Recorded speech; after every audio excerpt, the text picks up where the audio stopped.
Hey everyone, and welcome back to another episode of the Empowering Hope podcast. My name is Justin Boothby. And I'm Lauren Boothby. And this week we're going to be talking about what it was like to be single in the church, and hopefully speak to all you singles who are out there who may still be single and in the church, and kind of share a little bit of our difficulties and kind of, I think, what we just felt as a single person in the church.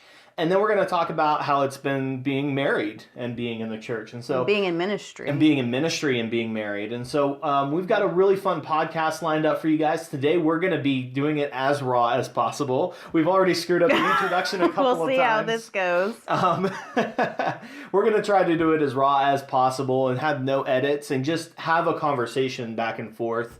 And we want you to join that conversation as well. Whether you're single or dating or married, we want you guys to feel like you're involved in this as well.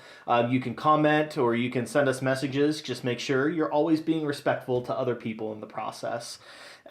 This week, I filmed the podcast with my friend Jess, and I was really excited about it. I cannot wait to hear that one. Oh my gosh, it was so good. We talked about mental health. We got into some other things that I was not expecting to get into, and so we're really excited about that. That will air next week, March 25th. We were originally supposed to have our friend Ebony and Felicia come on for this upcoming one, this one right here. There were some scheduling conflicts, and it just kind of didn't happen, so they will be on in 2 weeks from today. Right. And we're excited about. We are very excited about. We're really excited about that one. So we got some great content coming up for you guys. We're really excited about it. And before we get started, I think we'll do that later. How about that? And tell it that we're moving and we're moving. Oh crazy my gosh. and everything's bare. You can see our bookshelf behind us. There's nothing there. So except SOS Coffee, because we always support our good friend Clay and Cynthia Powell down in Honduras. It is the best coffee. So good. I don't drink coffee and I like it. So she hates that I don't drink coffee. I get it. But anyways, I do like, I won't drop that one because they're not a sponsor, so they don't get. Oh. they don't get special privileges with us. So, anyways, we'll wait for the end. We're gonna do the drawing later for those of you who entered into the giveaway for the $25 Amazon gift card. We'll see who wins. We will do that at the end because we want you to listen to this podcast. So, all right. So, Lauren. Let's talk about it. Let's get into being single. It's so hard to go back there, which is crazy because it's only been. It's not even been 2 years since we've been married. Yeah. But it's hard, and I don't want that to be the case because I want to be able to stay in a place where I'm still able to relate to single people and my single friends and not be so far removed, because I remember how that felt. Yeah. Too, to be the only single one. And everyone else was married, and people just forget what it's like. I'll never forget. We were at a Christmas party at my friend's house, Eric and Amy's house at the time, and it was like all these single people and then me in the center because you know. You mean all these married people? All these married people. I apologize. All these married people, or even dating people at the time. I think Matt and Jordan were there. I guess they were married at that time. But I just remember everybody was all around me, and I was the only single guy there, and. Right, I never want to forget that time because if I forget that time, it's hard for me to minister to those people who are going through the same thing. Yeah, mm-hmm. So, what was there any kind of moment that stuck out to you as far as being single? I mean, there were many moments. I mean, I think for me, being single, the hardest place for me to be was church. It was the hardest place to be. Probably outside of that was special events or gatherings with even family members, who wanted to know what was going on with your love life and, when are you going to get married? And so stuff like that. But I think church, and I think that's why we want to talk about it today. Yeah. Church was the number one place where I felt the loneliest as a single, which is such a shame. And it should be the exact opposite. If we're in church, we should feel like we have a community surrounding us, right? Right. We should have people who have our backs, and instead it's a question of why aren't you married yet? Right. are you dating anybody yet? What's wrong with you? Right. You know, and right, and you're made to feel, and I don't think that everyone's intentions are no, this way. No, sure. The people that ask these questions, but you're made to feel like less than because you are single. You don't have a partner yet. You know, whether you want one or you don't want one, whether you want to be married or you don't. Yeah.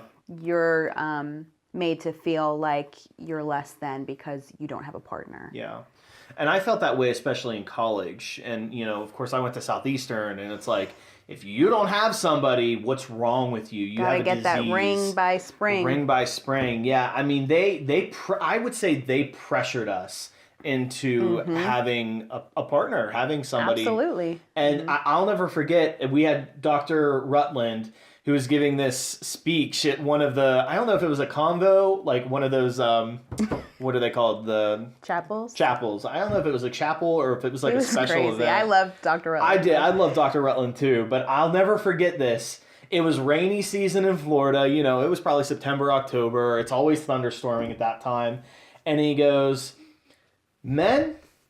Or no, sorry. He started with women. He said, all right, girls, I want you to listen to your Uncle Mark here for a second. He said, girls, if it's raining outside, I want you all to look as pathetic as possible. I want you to get out there, let your makeup run, you know, let your hair be soaking. Just look as pathetic as possible. Men, what I want you to do is to go out there with an umbrella and you grab one of those girls and you make sure she's taken care of.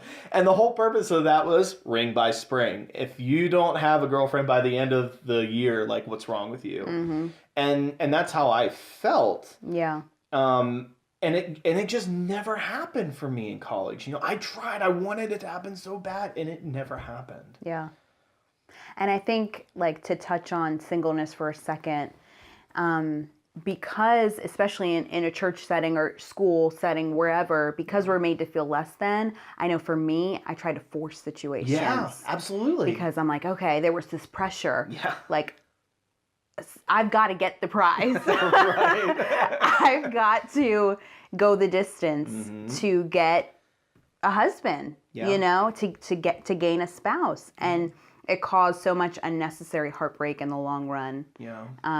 You know, I wish I could go back in time. Yeah. But, you know, I definitely think that I was forcing relationships in my life that weren't meant for me. But how can you not when you feel so pressured? Right. You know what I mean? Yeah. Now you have a big family. Did you feel pressure from your family or not so much my immediate family? Okay. No, I would think I think more from cousins, aunts, and uncles. Sure. But not so much from. Definitely not from my dad. Shout out to Ralph Sarapica. Or really my mom. No, I mean they've always been super supportive. Yeah. Just at whatever season I've been in. Good. So no, I mean I think I put I put unnecessary pressure on myself. Yeah. The church put pressure. Schools put pressure. Yeah. Friends put pressure. Gosh, that's hard to say. Yeah. Say it 10 times fast. I have one of my best friends. I won't mention his name here just because I want it to be kind of anonymous. I haven't asked permission for this, but I remember he had a ring. Like, it was given down through generations, I think from his grandma or something like that.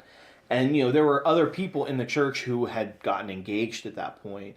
And he's like, well, I've got the ring. Like, I might as well just go out and get engaged, because both him and her were getting this pressure. Like, when are you guys getting engaged? When are you guys getting engaged? And it's like, he wasn't even single, right? Like, he was dating somebody and he was still getting that pressure to marry. And then guess what happened? They broke off the engagement. So the church, and this isn't every church, okay? We should disclaimer, right? Disclaim that. You know, most churches, I would say in America, they put this unnecessary pressure on people to get married, and then what happens? Broken engagements, divorces. I mean, the divorce rate is just as high in the church as it is in the world. Yeah. And we can go into, like, in the South, it's even worse. Really? Oh, yeah. I didn't know that. Because typically, I'm not going to just place the stereotype out there, but typically in the South, you get married younger. Yeah. So for me to be serving, like when I was in Louisiana and I was serving at a church and I was 25, 26 with no ring, with no sign of anything kind of brewing, it was like, whoop, something fell. That's okay. We're good. Yeah, we're good. Yeah, it was like I had I had You had a second head. yeah, I mean, pretty much. you it was had just leprosy. Like, Yeah, there was something wrong with you. There was something wrong. Yeah. Yeah. I remember for me, I was looking to serve in a church and ministry, and it was actually out in Colorado at the time. I just graduated college. It was probably that summer. They were looking at me. I gave them a really good resume, gave them really good references, like the whole deal. They were ready to fly me out. And then they're like, oh, you're not married. And I'm like, no, but that means I can serve you better because I'm not married and I don't have kids. Like, you're going to be my sole focus. Right. But they wanted a married couple. And I get it. You know, different churches are looking for different people. Right, sure. And there's nothing wrong with that. I would have loved to have stayed in contact with that church. But to disqualify you. Right. Because you're single. Right. I mean, they didn't even meet you. Right, exactly. Yeah. And that's something that Paul talks about a lot. Like, it's okay to be single because then you have the time for ministry and you're not devoted to all these other things. You're solely devoted on Jesus and the ministry. Yeah, and that brings up another thing that I wanted to mention. Like, when I was single, of course there were seasons where I let things affect me. I let depression in. I let isolation in, and I wasn't serving God fully. But then there were other seasons where it was beautiful. My relationship with God was in a good place, and I was serving Him with everything I had. And I totally understand Paul's, I would say, kind of word of advice for us. Yeah. You know, that it's better to be single. You know, because now being married, I do feel like I'm struggling because, you know, I'm so in love with this man. And it almost feels like, and I know, you know, and that's a whole nother topic, you know, you're treating your spouse as an idol. Yeah. And maybe that's for another day, another time.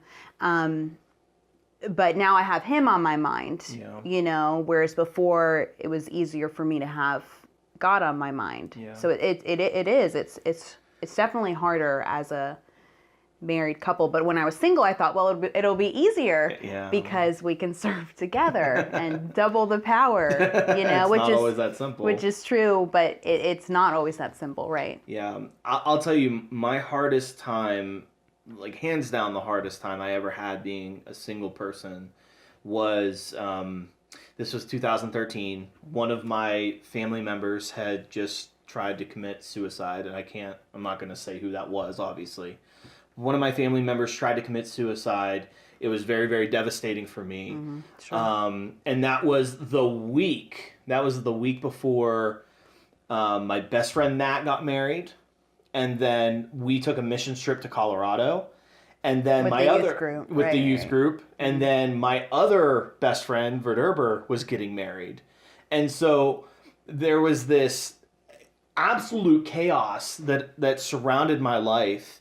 And I needed somebody. I needed somebody to comfort. I needed to hug somebody. I was looking for anybody to just to hug because I felt like I was so in over my head at this point, and I felt so alone. That makes me so sad. I felt so alone. I and was there to hug you. And you know, my brother was living in Hawaii at the time, and you know, I didn't even have my brother with me at the time. You know what I mean? And so. Two of my best friends are getting married. We're going on a missions trip. One of my family members just tried to commit suicide. And I'm just like, what do I do? Like, it was the most crazy season of my life. Crazy, I'd say 2 weeks of my life. And of course, like, at the time where I was in youth ministry, it was like the busiest season of life because we had this big summer camp that was going on. And so I just remember going home at night and crying because I just wish I had somebody there that I wish I had my spouse. I wish I had you there. You know what I mean? Because you would have made things more manageable to deal with. Right. Does that make sense? Well, you would have had someone to comfort you. Not that Jesus wasn't there with you. Right, but exactly. Someone in the flesh. Somebody in the flesh. Right. Yeah. And praise God, my friends Eric and Amy, like they did everything they could to take me in at that time, and we were going out. They had me come over. We were doing things, and so it was good to have them there with me. But that's another. I know we probably need to transition into marriage, but when I think of Eric and Amy, I think of people who love it in general so well. Yes. But how they loved you in your season of singleness so well. So well. And I hope that we're able to do that. Yeah. And I just never want to forget, like we've talked about, what it felt like. And we hope that the church does a better job of loving on singles and not making you feel less than, because it's just a lie. Yeah. It's a lie. And, for the singles that are watching, and for those that long to be married, I've been there. I know the pain. Yeah. I know the agony of waiting for that time to come, and know that we're praying alongside of you and we're here to encourage you. And we'd love to just be involved in your life in whatever capacity we can. Yeah. I mean, if you're in the Pittsburgh area and you want to go and get coffee, we'd love to have you. And, I don't want to lose that feeling that we had when we were single. Like I said, there were so many nights where I would just cry. I remember being in youth ministry and coming home, and I was exhausted that day. All I wanted to do, I just wanted to be with somebody. I didn't want anything else. I just wanted somebody to cuddle with. I mean, that sounds silly, but I just longed for that intimate relationship with somebody else, Yep. So now we're married. About 4 years ago, we met on Facebook. Actually, it was 4 years ago. A couple days ago, we had our friendiversary or friendsversary, whatever they call that on Facebook. But now we've been married for a year and a half ish. We've known each other for kind of four-ish. Yeah, we started talking almost 3 years ago. So for you, what would you like to say, or where would you like to go with this as far as being married and being in ministry and being in the church? I think I definitely want to talk about how you empower and encourage me, and how we do that for each other. Yeah. And, I kind of touched on this before, but kind of the struggle that I've had being married and kind of losing focus. And then, I don't know, maybe a little bit about what it's been like serving together in ministry. Yeah, go ahead. Talk away. Like I said, we're doing this one raw, so go ahead. I think, and we're not here to say we did singleness correctly, that we were perfect, being single, that we're perfect, that we're a perfect married couple. No. Like, that's not what we want to put out there, just kind of sharing where we're at. But I'm so thankful, one, for a husband who loves the Lord, and who loves me so well. And, for the most part, for the last year and a half, and even when we were engaged and dating, we definitely... Engaged for that whole month. Engaged for a month, that's right. We definitely had our share of ups and downs. I would say more downs than up. Yeah. It's been a lot. It's been a lot that we've gone through. Yeah. Unemployment. Well, I came home from Israel right off the bat, and I went through a season of depression like no other. Yeah. Lauren and I had just started dating. It'd probably been a week that we were dating, and I'm always willing to be open and honest. Like, always, yeah. Mm-hmm. I wanted to kill myself. Genuinely, I wanted to kill myself.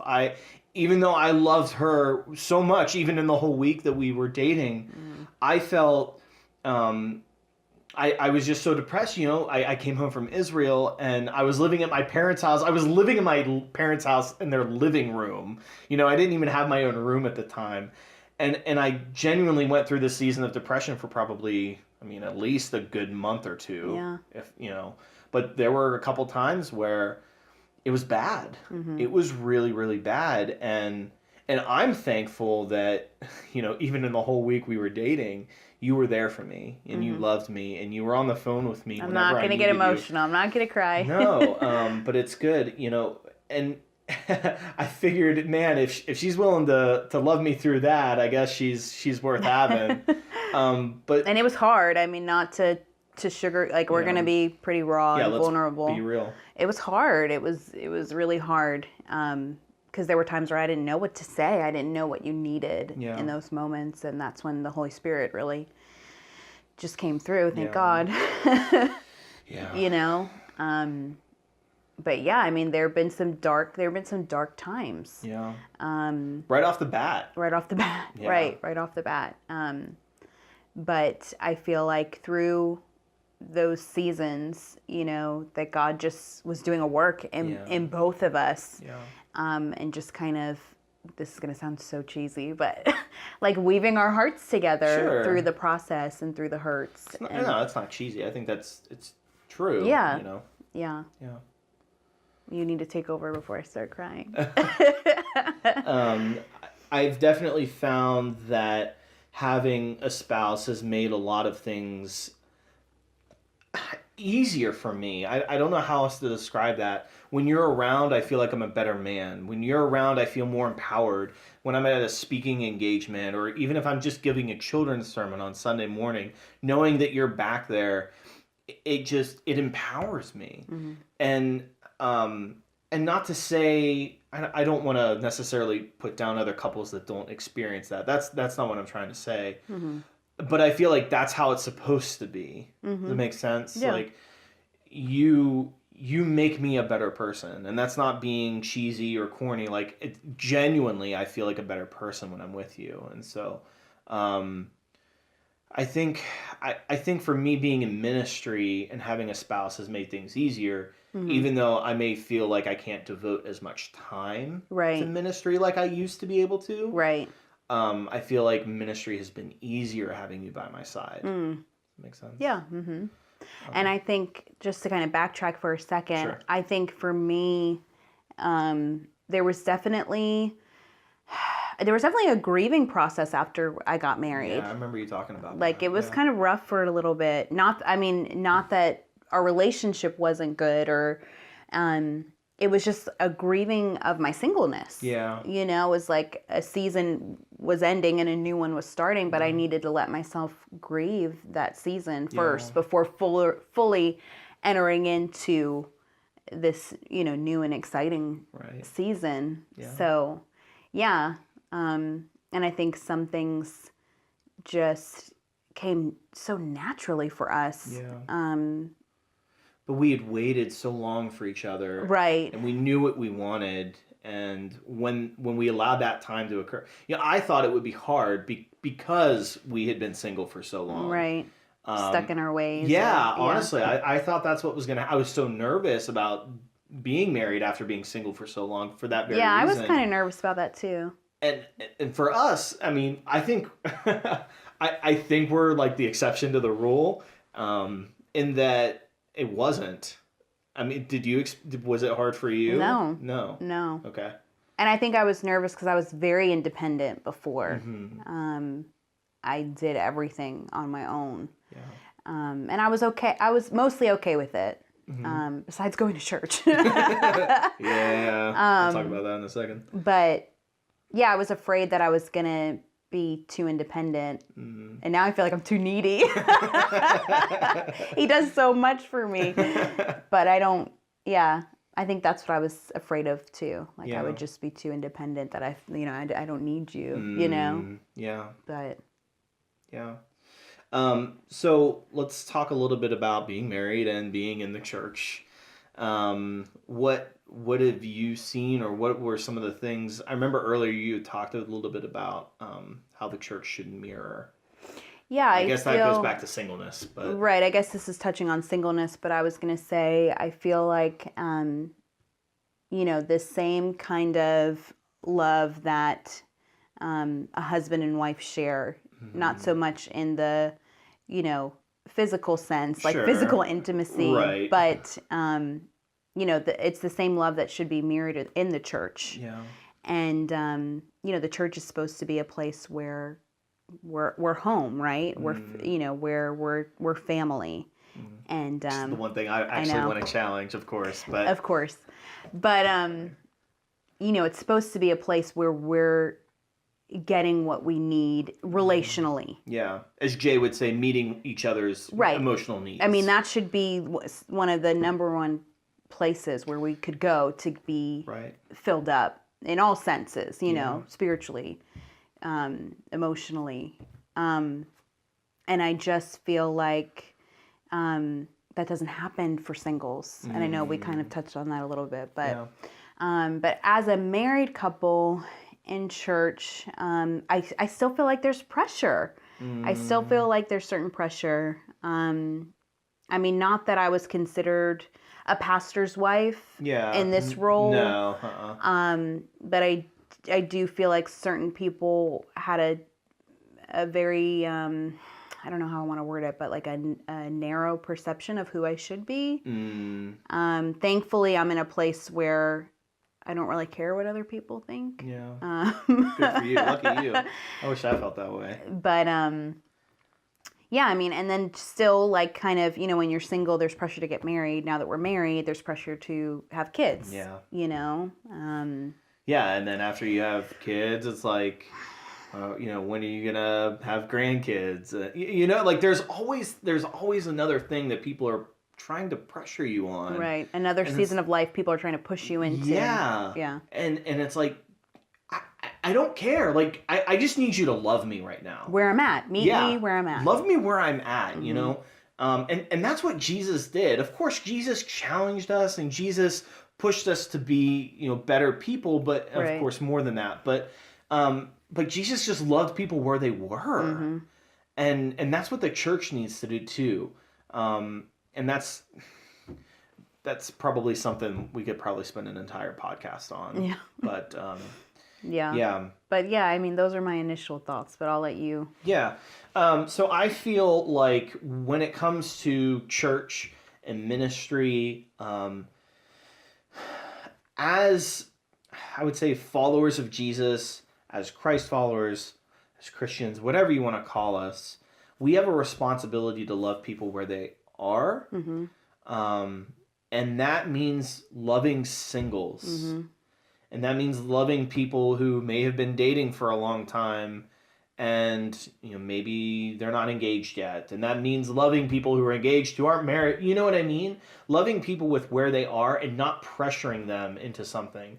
I specifically, and I brought this up to the kids I taught one time, there's a lot of people who ask the questions, when are you having kids next?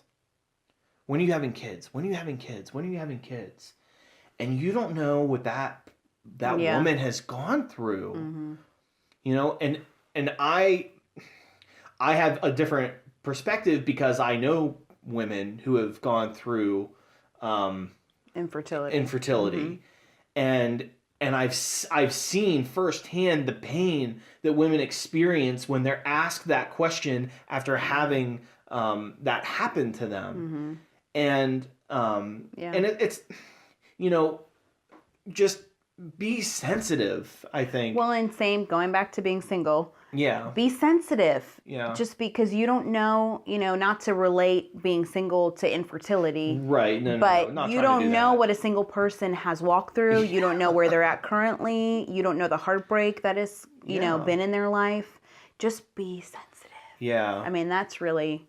Well, and I think that's a problem in our culture as a whole. We have people who are on one side of things where they're so sensitive. Right. But then we have people on the other side and it's like, oh, you can't be sensitive. Like you're not a man if you're not sensitive. And that's just ridiculous. Yeah. If going back to my podcast with Mike, if you are a Christ follower, you are a Christ follower first. You know what I mean? Like you're not this hardcore man or whatever you want to consider it. Right. You're a Christ follower first, and that means loving people with where they are. Yeah, that could be a whole other podcast. Yeah. But I just want to stress that because Lauren and I have been through singleness. All of you guys have been single at one point, okay? Just because you may not remember being single doesn't mean you weren't single at one point, right? And just going down the line, you just don't know what somebody's gone through. You don't know what they're dealing with. And and that could apply to so many different scenarios. Yeah. Yeah. So I know you dropping off the soapbox a little bit. I know you talked about ministry being easier now that you're married. Yeah. What is there anything else that you want to touch upon as far as being married and being on staff at church, or how you I think like the first thing that comes to my mind is don't put you in a box for who people think that you should be as a pastor's wife, even though she really wasn't a pastor's wife in this role. Or even as a spouse of someone who's in ministry full time. Yeah. Even if you just word it that way. Yeah, I mean, don't assume my wife is in ministry with me. Because you are, thankfully you are, but there are other people whose spouses are not in ministry with them. Which is okay. And that is totally okay. And to tie it all together with the goal of the podcast, which is people who are using their gifts to advance the kingdom of God, we all have different gifts. We're all unique. We're all different. Some spouses are going to go into ministry with, and they're going to do ministry side by side. Some aren't. Right. That's okay. And once again, it's this idea.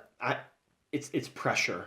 It's pressure into me making you feel like you have to be a certain way. Right. You have to fit in this box, because if you don't fit in this nice little box, then I don't know how to handle you. I don't know how to deal with you, and I'm scared because it makes me feel uncomfortable.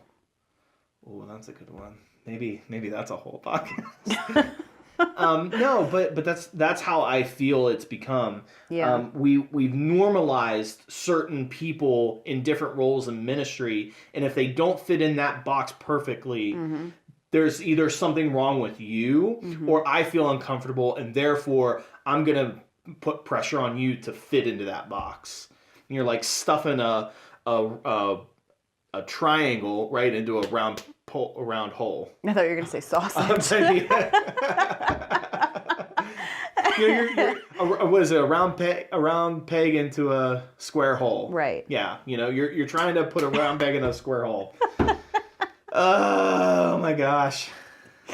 No, clearly I got that one right. Right, and not just, obviously we're talking about singleness and marriage, and how I talked about the pressure to be with anyone, Yeah. Like you don't want to settle for someone that God doesn't have for you, or something that God doesn't have for you. Yeah. Because if you're feeling like you're supposed to be in this certain place and God's calling you over here, but everyone says you should be here, you're in the wrong place. Yeah.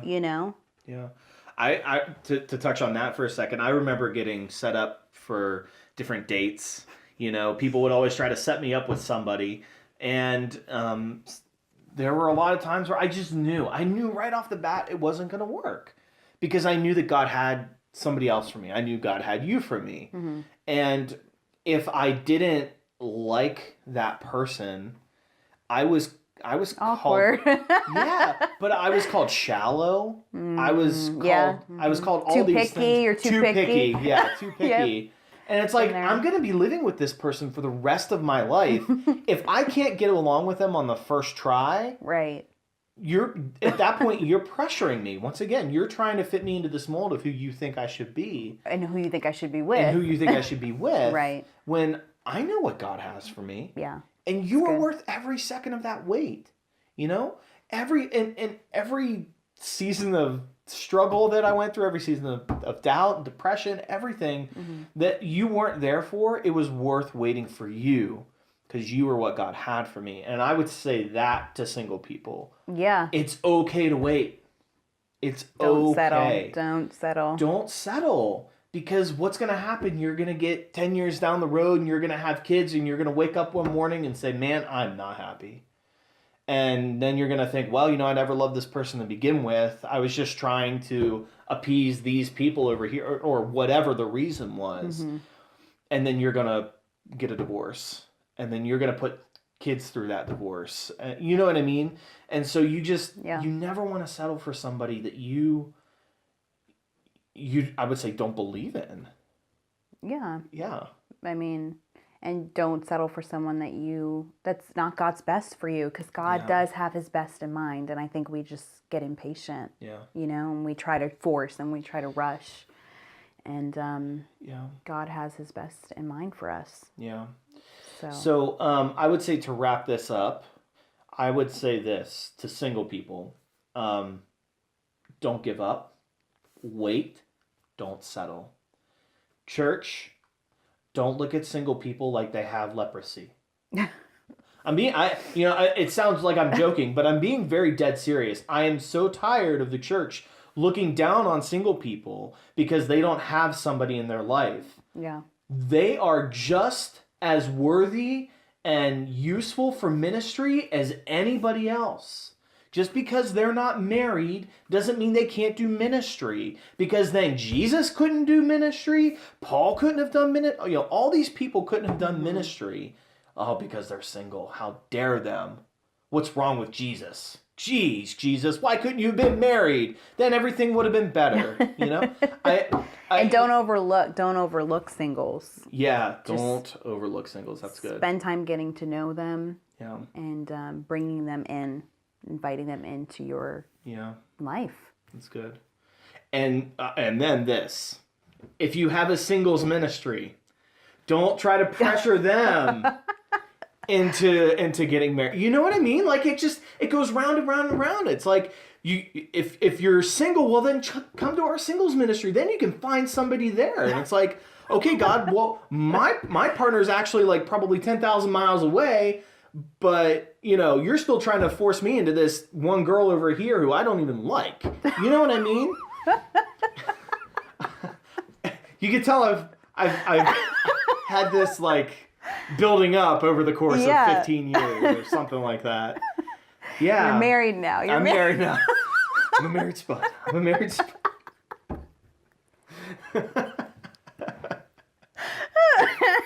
Oh, it's just so frustrating to me, and it's so frustrating because it's the church, and the church should get it. Well, yeah, it's upsetting. It's upsetting, and the church needs to do better. We need. I'll say we're part of the church. We're included. Part of the church. Yeah. We need to do better. Yeah. Okay. Well. Drawing time. Got that done. We got our drawing time up, and we had I think eight different people that were entered into this. So we were really hoping our friends Ebony and Felicia would do this because they're just so fun and energetic. And I know. I can't wait for them to be on. Yeah, I'm really They're excited coming. for them. They're they coming. are coming. Monday? Monday. All right. Who we got? Cynthia! Yay! Woo! All right. That's awesome. $25 Amazon gift card. All right, Cynthia. Coming your way. I know you're in Honduras, and I know that might... We'll figure it out. Oh. Yeah. It's okay. We'll get it. We'll get it to her. I'm sure Clay can still use Amazon, so... Yeah. True. All right, Cynthia, congratulations. You won the $25 Amazon gift card. Yay. Thanks, everyone, for sharing and liking. Everyone for sharing and liking and putting up with my rant and my soapbox and all that stuff. Once again, you can find us all on all the different social media platforms, Facebook, Instagram, Twitter, all that. And make sure you can check us out, not only on YouTube, but we also have podcasts on SoundCloud, Google Podcasts, iTunes, and Spotify. Spotify is my new favorite place for podcasts. Yeah, mine too. I love it. It's so simple and easy to get onto and listen. I love Spotify. So, all right. Well, thank you guys so much for watching this episode of the Empowering Hope podcast. We hope you like it. We want to hear your comments. Yes, we want to hear your comments and be respectful. If you're commenting, I know I got on a rant and there are probably things I said that maybe maybe I'll go back and watch this and think, oh man, I wish I didn't say it that way. But, I'll still be willing to accept criticism. We said real, raw, and real, unedited. Raw and unedited. And that's what you got today. So, all right, everybody. Thank you so much for watching. Make sure to tune in next week. And that'll be our episode with Jess Gage. On mental health. We'll be talking about mental health and a lot of other things that we were not expecting to get into. And I'm really excited to share it with you. So, bye, guys. Thanks for watching. See you next week.